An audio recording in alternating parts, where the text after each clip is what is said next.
Hello, good morning, dear students. I am Mukesh Kumar. I welcome you in our online classes. So, dear students, in today's lecture, we shall read the next part, or we will discuss, or we introduce to a new character in this story.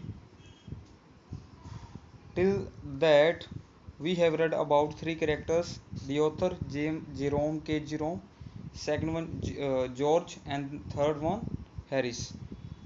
So, dear students, in the last lecture of reading, we read about how George make the trouble. Okay, he starts making trouble by stepped on the butter, and the author said that I never saw two men do more with 1 and 2 pence worth of butter in my whole life, कि मेरी ज़िंदगी में मैंने 1-2 pens के butter के लिए इतनी जद्दोजहद करते हुए किसी को नहीं देखा मेरी पूरी ज़िंदगी में। तो जैसे तैसे करके वो जॉर्ज उसको उस बटर को उतार करके चेयर पे रख देता है, तो उसी चेयर के ऊपर हैरिस आकर बैठ जाता है। तो वो बटर उसकी चिपक जाता है, तो वो ढूंढते हैं बटर कहाँ गया। वो एकदम से सोचते हैं गायब हो गया, कहाँ पर चला गया।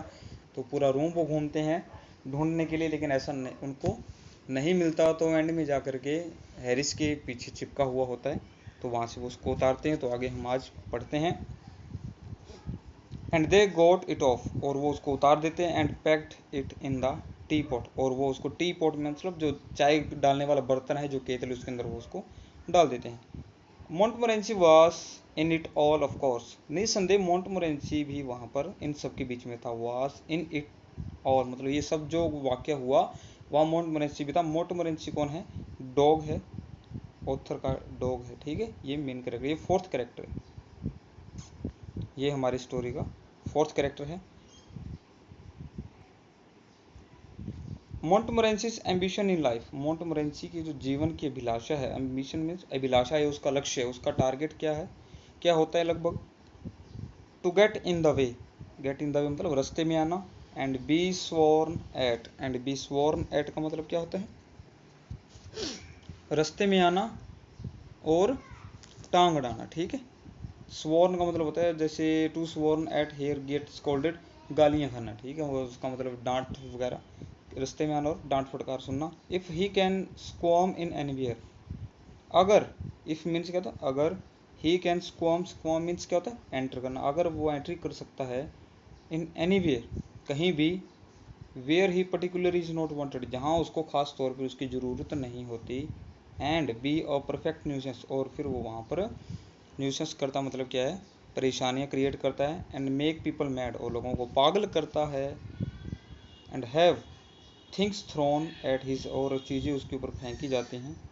देन, तब, he feels his day has not been wasted, तब उसको ऐसा लगता है कि उसका जो दिन है वो वेस्ट नहीं गया। ठीक है, अगर वो ऐसी जगह एंट्री कर जाए जहाँ उसकी ज़रूरत ना हो, लोगों को पागल करता है, गालियाँ सुनता है, अगर ये सब ना हो ना, तो उसको लगता है उसका दिन जो आज का वेस्ट हो गया।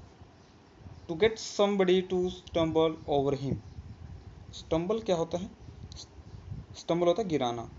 To get somebody to stumble over him, to get somebody मतलब किसी के रास्ते में आना, और अपने ऊपर से किसी को गिराना, मतलब चलते चलते किसी के आगे, मतलब ध्यान होता है। फॉर एग्जांपल कि आपके घर में भी कोई पालतू जानवर होगा, तो बच्चों जैसे आपका ध्यान कहीं और होता है, आपके हाथ में कुछ चीज़ होती है, तो एकदम से कोई डॉगी है, बिल्ली है, कुछ भी जानवर आपके एकदम आगे आ जाए, तो आप टकरा के उससे एकदम नीचे गिर जाते हो ना। तो वही वाला है, कह रहा है कि to get somebody to stumble over him, उसके ऊपर से गिराना। And curse him steadily for an hour, क्या कह रहे हैं कि is his highest aim and object, and when he has succeeded in accomplishing this, his conceit becomes quite unbearable। अब कह रहा है कि किसी के रास्ते में आकर उसको लुढ़का के नीचे गिरा देना। And curse him steadily for an hour, curse मतलब डांट फटकार सुनना 1 घंटे तक, स्टडीली मतलब लगातार, फॉर एन आवर 1 घंटे तक लगातार का डांट फटकार सुनना। Is his highest aim and objective है उसका जीवन का हाइएस्ट, मतलब सबसे जो हाइएस्ट एम उसका लक्ष्य है, और उसका ऑब्जेक्ट, ऑब्जेक्ट मीन्स क्या होता है? इरादा, उसका जो इरादा, यही सब कुछ होता है।